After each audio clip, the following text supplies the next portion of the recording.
positive. Alors, la pensée positive, ce n'est pas forcément penser toujours positivement et faire comme si les problèmes n'existaient pas. Non, vous verrez que ce que je vais vous lire, c'est super intéressant et j'espère que ça va vous aider au quotidien. Et ce soir, dans le cadre de notre détente, je vais vous parler de LiveLab. Alors ouvrez bien vos oreilles, ouvrez bien grand vos oreilles, car je vais réaliser mon meilleur chuchotement. LiveLab, c'est le sponsor de cette vidéo et on s'est mis d'accord, eux et moi, de vous parler de ce Hoombook, ce magnifique Hoombook. C'est un livre électronique en mode ASMR. Il y a des séances d'hypnose, des histoires qui t'endorment, des histoires passionnantes. Il y a des bruits blancs, de la musique douce et surtout mon programme préféré, le son de la pluie. Et vous me connaissez bien, je mets ce Hoombook près de ma fenêtre et je mets le programme pluie pour faire comme si il pleuvait dehors. D'ailleurs, le Hoombook fonctionne en séance, donc si on veut, on peut soit faire répéter la pluie, soit hop, moi je le fais éteindre au bout de 30 minutes. Donc pas besoin de me lever pour arrêter la pluie. Et ça c'est plutôt pratique. Tu peux aussi écouter avec tes écouteurs, donc t'as plein de playlists à avoir. Voilà, le soir, la journée, dès que tu veux te détendre. Pour être la plus honnête possible, hein, clairement, c'est vraiment un produit que je vous conseille parce que moi, je suis beaucoup sur mon téléphone et dès que j'utilise le Hoombook, je mets mon téléphone très loin de moi. J'ai aussi fait des séances d'hypnose, ça dure franchement longtemps, plus de 40 minutes certaines séances, et je vous avoue que ça permet de se déconnecter totalement et j'aime bien l'avoir en main. Si vous voulez vivre cette nouvelle expérience, et je vous la conseille les amis, le lien est dans la description. Je pouvais pas non plus tout dire ce qu'il y a autour du Hoombook parce que ça prendrait beaucoup trop de temps clairement, mais vous pouvez faire vos propres recherches, allez sur le lien en description et il y aura tout ce que vous voulez, voilà, toutes les infos, etc. Et si vous avez aussi d'autres questions, dites-le moi en commentaire. Cultiver la pensée positive, je crois que c'est écrit à l'envers, mais croyez-moi, ça a du sens. De mon côté, je pense vraiment beaucoup au positif, mais je réfléchis aussi à ma condition, à ma vie dans la société, à comment gérer mes émotions. Je me pose quand même pas mal de questions. Je vous en avais déjà peut-être un petit peu parlé du stoïcisme, des livres que je lis sur le développement personnel, etc. etc. Et c'est vrai que je peux peut-être vous aider aussi.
situations qui se sont arrivées, je me dis mais en fait, si ça s'était bien passé, je ne serais pas là où je suis aujourd'hui.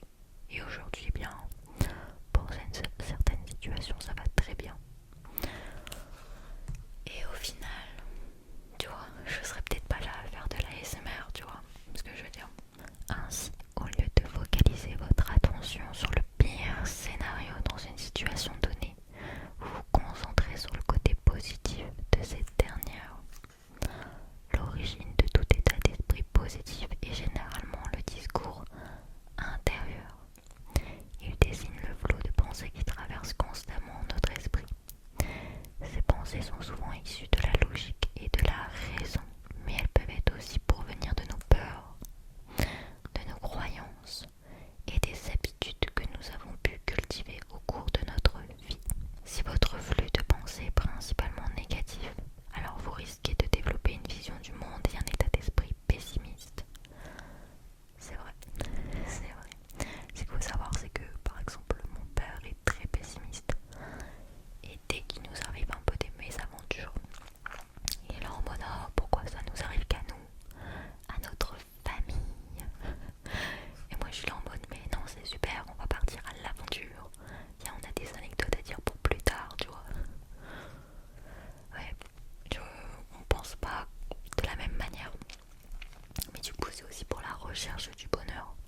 Si tu te dis que le sort s'acharne sur toi, et bah t'auras tout le temps l'impression que le sort s'acharne sur toi, tu vois ce que je veux dire. Du coup c'est un état d'esprit je pense à avoir.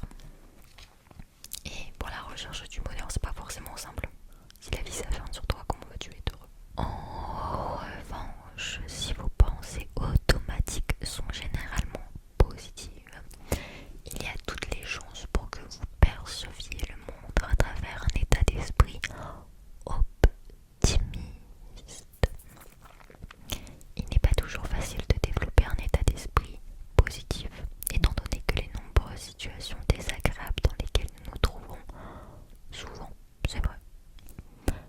En fait, il peut parfois être très difficile de se concentrer sur le côté positif de la vie lorsque les choses ne vont pas comme on le voudrait.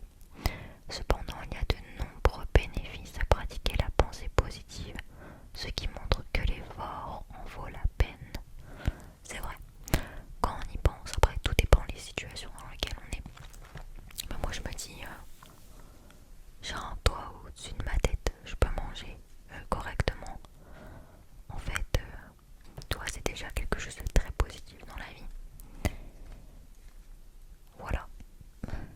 Les bienfaits de la pensée positive. Voici quelques-uns des bienfaits dont vous pouvez bénéficier en développant un état d'esprit optimiste et en apprenant à penser positivement.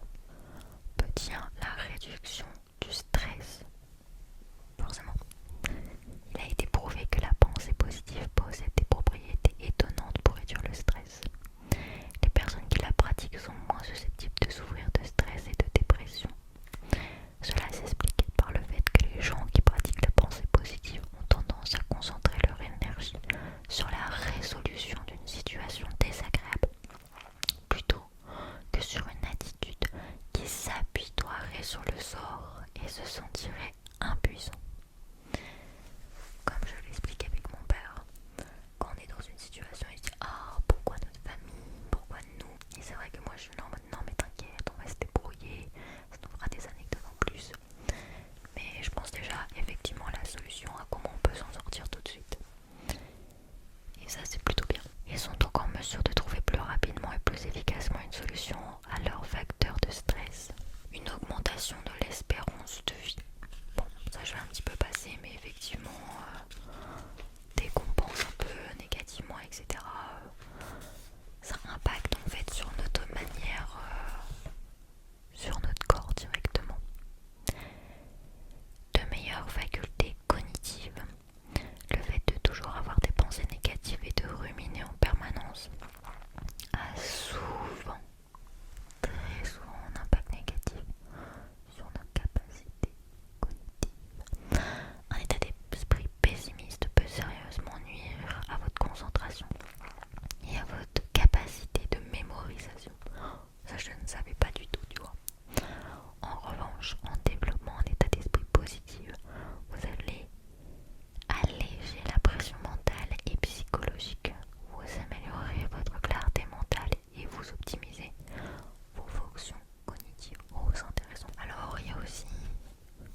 l'amélioration des relations. Je cite les points.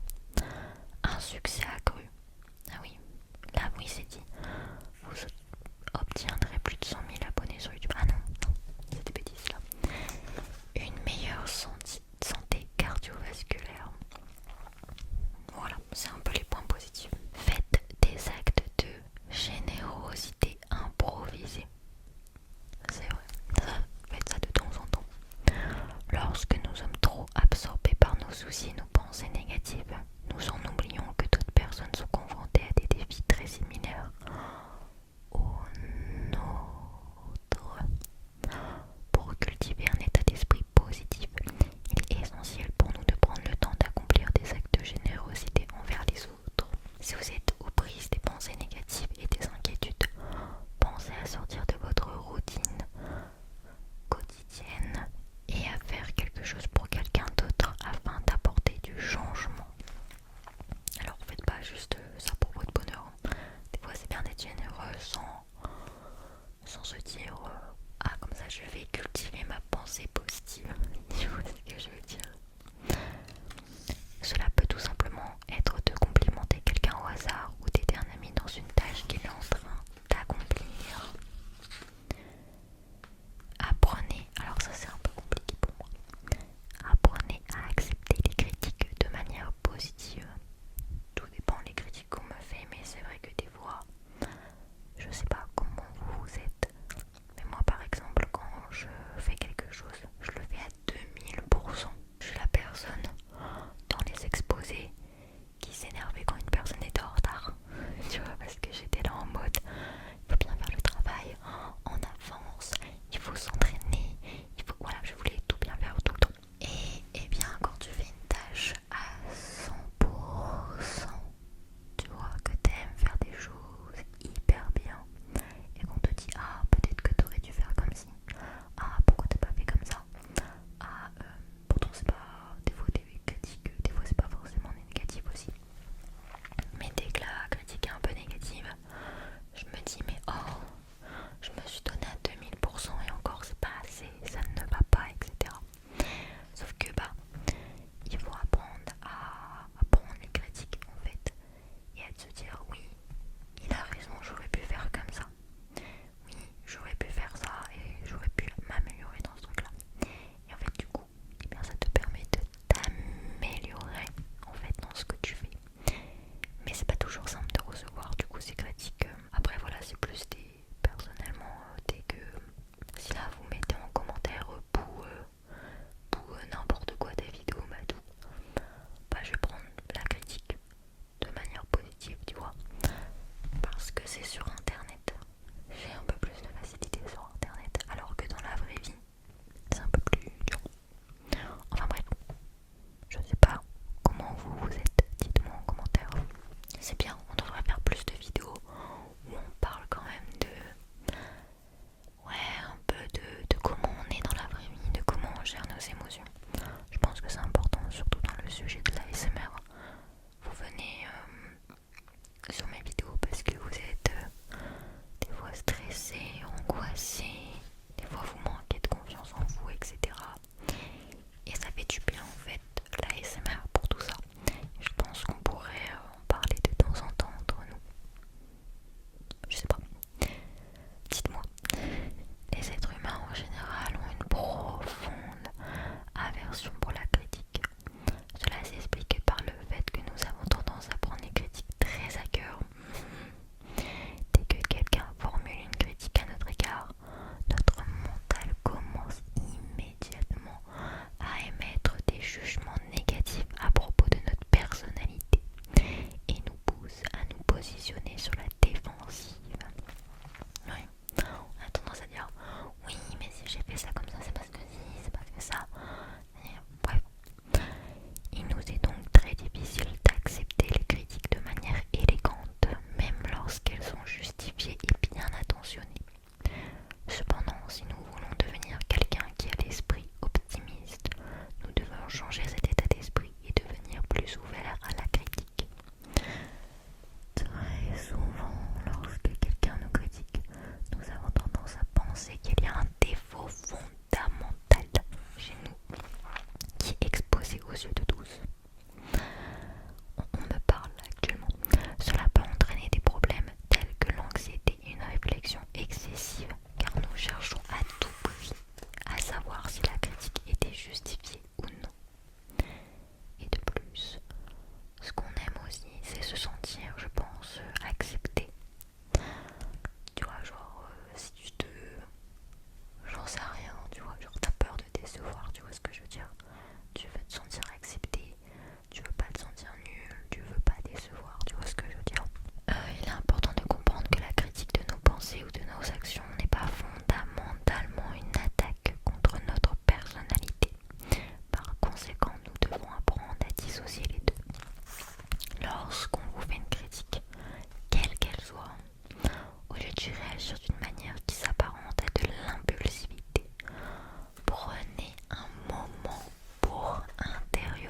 je suis